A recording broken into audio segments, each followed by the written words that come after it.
Atlanta, one time when Prabhupada came to Atlanta, it was in 1975. I think he arrived in February, just before March, the end of February. Prabhupada arrived out from, he was just on his tour from, he went to Mexico City, to Caracas, and as he said, to Miami, and then he went to Atlanta. And Atlanta, everyone converged at that time. The library party, the Radha Damodar, and everyone was coming from all over America to see Prabhupada in Atlanta. They were just installing Gauratai.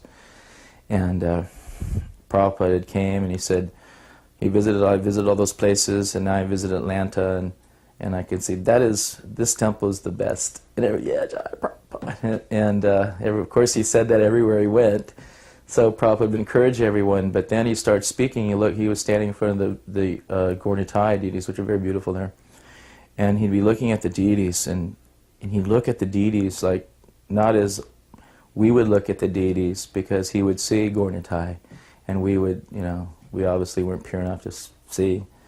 So he'd be looking at the deities and he said, these two lords, Parama Karuna, are very, very merciful.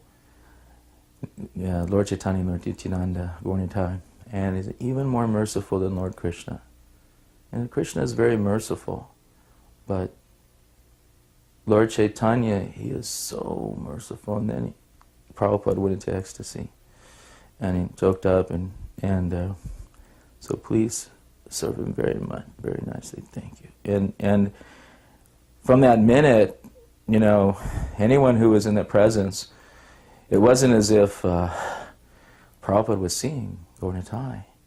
It wasn't like, these are deities there, and we're worshiping, we're trying, and we understand they're non-different.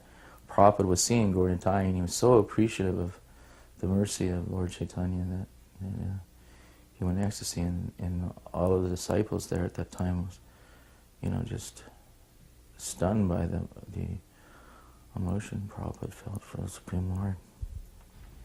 When we went to India, we did Pandal programs, the Cross Maidan that Radhanath Swami was talking about, and often we would do programs like that. And inevitably someone would come in a Sahajya mood and come usually up front and start chanting and dancing with us and start exhibiting symptoms of ecstasy, crying or falling on the ground. And on a number of occasions, Prabhupada would see, I remember at Cross Maidan, as a matter of fact, an elder, thin man with a shaved head came up and started dancing and doing his brand of ecstasy. And Prabhupada leaned over and told one of the devotees, go throw a bucket of water on him, because he saw that it was just a show. And he really encouraged not putting on a show about devotional service. I remember actually when I first joined the temple in Los Angeles, there was a brother there, tall brahmachari, who would go into crying ecstasy every time we'd have a kirtan. At the end, when the prayers were being said, he would be on the floor weeping and crying for Krishna. And I remember thinking, well, I guess that's what we're supposed to do. and I would try and get myself a little bit to be more of a bhakta. And then Prabhupada commented on it one day. Not directly at him, he was very kind, but he brought up that, please don't try and imitate the symptoms of advanced devotees. Just remain humble. And then I got it, and he left, actually. One time I was in Prabhupada's room with Rukmini, and for a darshan, and Prabhupada said something like to us, the cloth may be cheap, but it should be clean. So he was talking about our clothes, our saris. So Prabhupada noticed everything.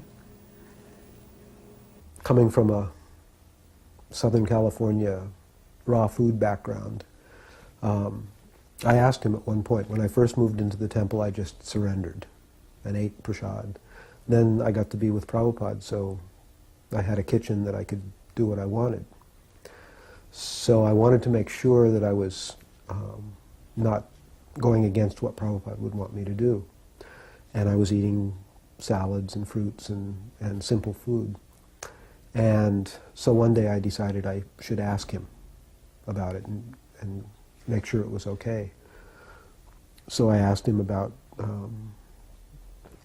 raw diet as opposed to taking prasad. He said, actually, raw diet is the best diet for Krishna consciousness. He said, it's simple, it keeps your body healthy and clear. He said, we don't tell the masses about it because most people can't follow it, and we don't want them to get distracted from Krishna. He said, but if you can do it, it's the best diet for your Krishna consciousness. And also, one of the things that I had to give up when I moved into the temple was yoga practice. I did hatha yoga practice. And everybody told me that is not our yoga. Our yoga is bhakti yoga. Hatha yoga is included in that, and you don't really need to do it. Just dance and kirtan. So I was stubborn about that for a while too. And when I moved in the temple, there was just no place to do it and no time. Then when I got to be with Prabhupada, I started doing it again. I would go in the early morning, mid-morning, before doing his cooking in the backyard and do some yoga asanas. And another thing was I wanted to make sure it was okay. So I had been doing it for 2 or 3 days. And I decided I'm going to ask Prabhupada if this is okay. So, as it would be, he brought it up before I did. I cooked his lunch, and I had full intent to ask him about it that day. And when I brought his plate in, he said, I see you're doing yoga exercises in the yard. I said, yes, sir, I actually was going to ask you about that. The devotees told me that that's not bona fide, that it's not our process. And he said, actually, he said, these exercises are very good for your health.